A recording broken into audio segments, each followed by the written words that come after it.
अस्सलाम वालेकुम एवरीवन। उम्मीद है कि आप सब खैरियत से होंगे। अच्छा, आज जो है वो हम फर्स्ट ईयर अकाउंटिंग 2025 का एनुअल का पेपर डिस्कस करेंगे। आज जो आपका फर्स्ट ईयर अकाउंटिंग 2025 का पेपर हुआ है उसको थोड़ा सा डिस्कस करेंगे। उसमें देखेंगे कि मैंने जितनी चीज़ें आप लोगों को कवर कराई थी क्या उसी में से पेपर आया नहीं आया, जो चीज़ें मैंने बताई थी उसी तरीके की थी नहीं थी, पेपर मुश्किल था इजी था, या फिर जो है वो इसमें कोई गलतियाँ थी नहीं थी।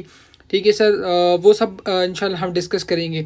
अच्छा, सबसे पहले यहाँ पे मैं आप लोगों को हाईलाइट करके दिखा देता हूँ कि यहाँ पे हमारे पास जो पेपर है 2025, ठीक है, annual paper first year accounting का, और यहाँ पे आपकी डेट भी लिखी हुई है, आज की डेट।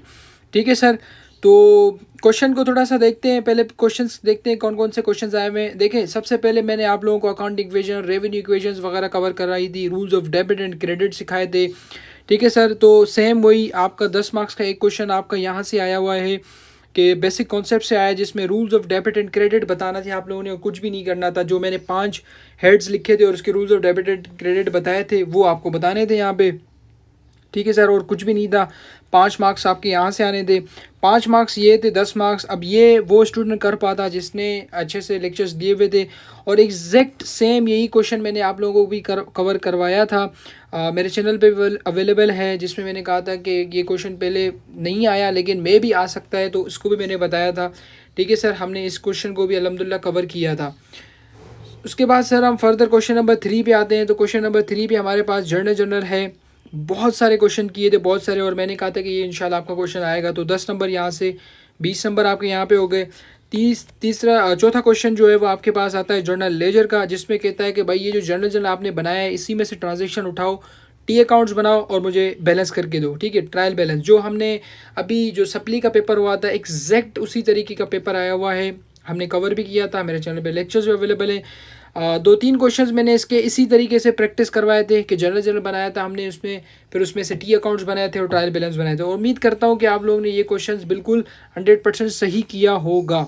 ठीक है सर, ये 2 क्वेश्चन मेरे ख्याल से कोई मुश्किल बात नहीं थी। 2 क्वेश्चन आपके यहाँ पे हो गए, बाकी रह गए 2 क्वेश्चन, टोटल 4 करने होते। तीसरा सर हमारे पास यहाँ पे कैश बुक का आता है। कैश बुक का रात भी मैंने सुबह आपके एग्जाम से पहले पहले भी एक क्वेश्चन अपलोड किया था मैंने अपने चैनल पे। रात भी मैंने 2 से 3 लेक्चर्स, 2 से 3 क्वेश्चन कैश बुक के अपलोड किए थे कि आप लोगों की अच्छी प्रैक्टिस हो जाए। मैंने कहा था कि कैश बुक को ज़रूर अटैम्प्ट करना। ठीक है सर, यहाँ पे आगे कैश, फिर उसके बाद आगे बैंक रिकॉन्सिलेशन स्टेटमेंट। इसका भी मैंने सप्ली का जो पेपर आया था उसमें एक क्वेश्चन था इसका, वहाँ पे मैंने आप लोगों को कवर कराया था। तो सर 4 क्वेश्चन तो आप लोगों के कवर हो गए जो मैंने आप लोगों को ऑलरेडी कराए थे। फिर उसके बाद एक स्पेशल जनरल का क्वेश्चन था। ठीक है सर, ये मैंने कवर नहीं करवाया था आप लोगों को, सप्ली के पेपर में भी था, टाइम नहीं मिल सका था, माजरत उसके लिए। लेकिन सर 4 क्वेश्चन अटैम्प्ट करने थे, 4 के 4 मैंने आप लोगों को करा दिए थे। ठीक है सर, ये पेपर था।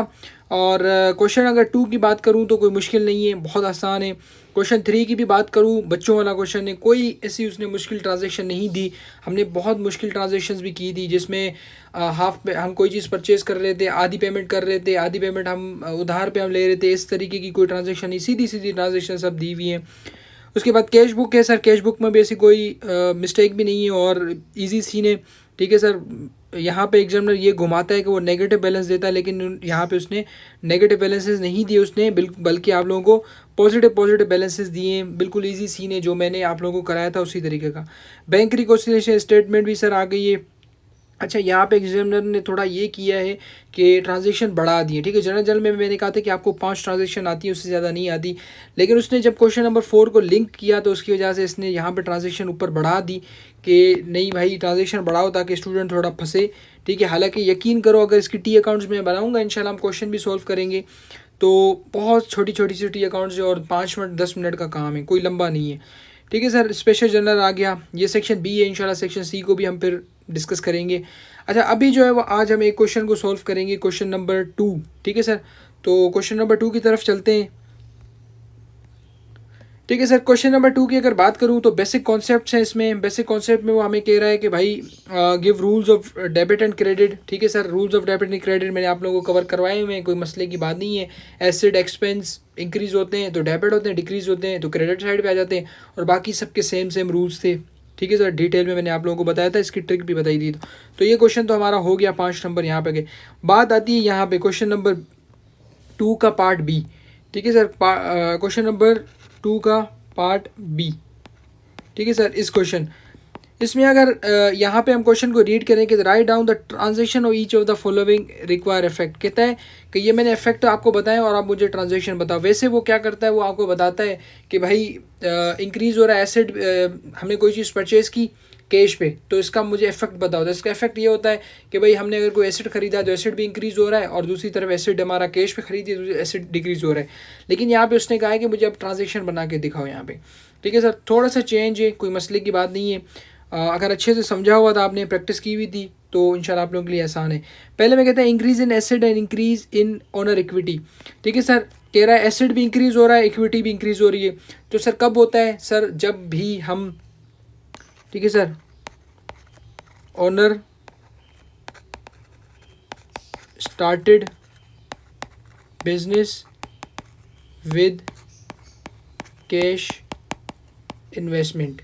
ठीक है सर, ये इसकी एक नरेशन बन गई है जिसमें हमने पढ़ा हुआ है कि ओनर जब भी स्टार्ट करता है बिज़नेस कैश के साथ, तो हमारे पास जो है वो यहाँ पे एक तो एसेट पे इफेक्ट आता है। ठीक है, यहाँ पे एसेट हमारा इंक्रीज़ हो रहा है। ठीक है सर, इंक्रीज़ हो रहा है, और उसके साथ साथ यहाँ पे ओनर ने स्टार्ट किया है, इन्वेस्ट किया है पैसा। ठीक है, तो owner start business with cash investment, तो इन्वेस्टमेंट हमारे पास ये कैपिटल होती है, और इसकी वजह से हमारा कैपिटल भी इंक्रीज़ हो जाता है। ठीक है सर, तो पहले ट्रांजेक्शन बहुत आसान थी कि भाई कोई भी ओनर जब बिज़नेस शुरू करता है तो वो इन्वेस्टमेंट करता है, तो इन्वेस्टमेंट से हमारे बिज़नेस में कैश भी बढ़ जाता है, एसेट बढ़ जाता है, और उसके साथ साथ उस बंदे का कैपिटल भी इंक्रीज़ हो जाता है। ठीक है सर, दूसरे पे आते हैं। दूसरे पे कहते हैं increase in asset and increase in liability. अब एसेट भी इंक्रीज़ हो रहा है और लायबिलिटी भी इंक्रीज़ हो रही है। लायबिलिटी का मतलब है उधार। तो सर हम कोई चीज़ ख़रीद रहे हैं जिसकी वजह से हमारा एसेट भी बढ़ रहा है, हमारे पास एसेट भी आ रहा है और उधार भी हमारा बढ़ रहा है। तो सर सिंपल है, इसका कोई मेरे ख्याल से इतनी मुश्किल चीज़ नहीं थी कि भाई परचेज़, कोई भी एसेट आप लिख सकते हैं इसमें। ठीक है, मैं इसमें लिख देता हूँ computer, purchased computer on account. ठीक है सर, अब ऑन अकाउंट हमने ख़रीदा तो लायबिलिटी हमारे पास इंक्रीज़ हो गई, और हमने कंप्यूटर ख़रीदा, कंप्यूटर हमारे लिए एसेट है, तो ये एसेट भी हमारे पास इंक्रीज़ हो गया। तो दोनों इफेक्ट हमारे पास यहाँ पे आ गए। तीसरे की बात करें तो कहते हैं decrease in asset and decrease in liability. अब यहाँ पे इंक्रीज़ बता रहा था, फिर अब कह रहा है कि डिक्रीज़ हो रहा है। तो सर कोई मसले की बात ही नहीं है, हमने एसेट ख़रीदा था जिसकी वजह से एसेट इंक्रीज़ हो रहा था, और लायबिलिटी भी हमारी इंक्रीज़ हो रही थी। तो सर अब अगर हमने जो कंप्यूटर ख़रीदा था उसी को ही हम वापसी कर दें तो फिर क्या हो जाएगा, उल्टा इफेक्ट हो जाएगा सर। हमारे पास एसेट हमारे पास डिक्रीज़ हो जाएगा और लायबिलिटी भी हमारे पास डिक्रीज़ हो जाएगी। हम जो चीज़ हमने ख़रीदी थी हमने उसी को ही वापस कर दिया। ठीक है सर, तो हम क्या लिख देंगे, purchased computer was returned to supplier. ठीक है सर, ज़रूरी नहीं कि आप यही ट्रांजेक्शन में, कोई भी आप ऐसी ट्रांजेक्शन बनाएं जिसमें बस ये हो कि आपका एसेट भी कम हो रहा हो और आपकी लायबिलिटी भी कम हो रही है। अब यहाँ पे हमने एक कंप्यूटर ख़रीदा था तो एसेट इंक्रीज़ हो रहा था, अब रिटर्न कर दिया हमने, परचेज कंप्यूटर, ठीक है, रिटर्न कर दिया तो हमारे पास क्या हो गया, एसेट कम हो गया। और जब एसेट कम हो गया तो इसका मतलब हमने अगले बंदे को पहले पैसे देने थे, हमने कंप्यूटर उधार में ख़रीदा था, तो अब जब हमने उसको वापस कर दिया कंप्यूटर, तो इसका मतलब हमारी लायबिलिटी भी क्या हो गई है, कम हो गई है। ठीक है सर, कोई मुश्किल बात तो नहीं है। फिर उसके बाद फोर्थ पे आते हैं, कहते हैं increase in one acid and decrease in other acid. ठीक है सर, क्या कह रहा है एक एसिड इंक्रीज़ हो रहा है और एक एसिड डिक्रीज़ हो रहा है। तो सर अब इसकी क्या नरेशन हो सकती है सर, इसकी सिंपल हम बना लेते हैं, सोल्ड फर्नीचर। ठीक है सर, या कंप्यूटर वगैरह भी लिख सकते हैं, ऑन अकाउंट। ठीक है सर, क्या हो रहा है सर, हमने फर्नीचर, हमारा फर्नीचर क्या है, एक एसेट है हमारा। ठीक है सर, एसेट क्या हो रहा है, हम बेच रहे हैं तो एसेट कम हो रहा है, लेकिन सर यहाँ पे हम उधार पे बेच रहे हैं तो इसका मतलब हमारे पास अकाउंट रिसीवेबल इंक्रीज़ हो रहा है, और अकाउंट रिसीवेबल हमारे लिए क्या होता है, एक एसेट होता है। तो सर एक एसेट हमारा इंक्रीज़ हो रहा है, ठीक है सर, और एक एसेट हमारा डिक्रीज़ हो रहा है। ठीक है सर, तो कोई मुश्किल बात तो नहीं है। पाँचवीं बात है, कहता है decrease in asset and decrease in owner equity. अब इक्विटी भी कम हो रही है और हमारे बिजनेस से एसेट भी कम हो रहा है। इक्विटी कब कम होती है, जब ओनर अपने पर्सनल यूज़ के लिए कोई भी चीज़ बिजनेस से उठाता है। तो हम सिंपली क्या करते हैं, हम कहते हैं cash taken by owner from business ठीक है सर, बिजनेस लिखना है, वरना बैंक अकाउंट भी इसमें हो सकता था। ठीक है सर, तो cash taken by owner from business for personal use. ठीक है सर, अब पर्सनल यूज़ के ले लिया तो इसका मतलब ये क्या है, ये हो गई ओनर इक्विटी। ठीक है सर, पर्सनल यूज़ के लिए निकाला तो इसका मतलब इसकी इक्विटी कम हो गई। ठीक है सर, इसकी इक्विटी कम हो गई। और यहाँ पे हमारे पास कैश हमारे बिजनेस से गया तो इसका मतलब हमारे पास एसेट भी क्या हो गया, कम हो गया। ठीक है सर, तो यहाँ पे क्या कहते हैं, decrease in asset and decrease in owner equity. ठीक है सर, तो ये सिंपल सी इसकी ट्रांजेक्शन्स थी और मेरे ख्याल से कोई इतनी मुश्किल थी नहीं, अगर आप लोगों ने प्रैक्टिस की थी और अच्छे से समझा था। जिन्होंने रट्टे मारे हुए थे उनके लिए मेरे ख्याल से ये बहुत मुश्किल क्वेश्चन होगा।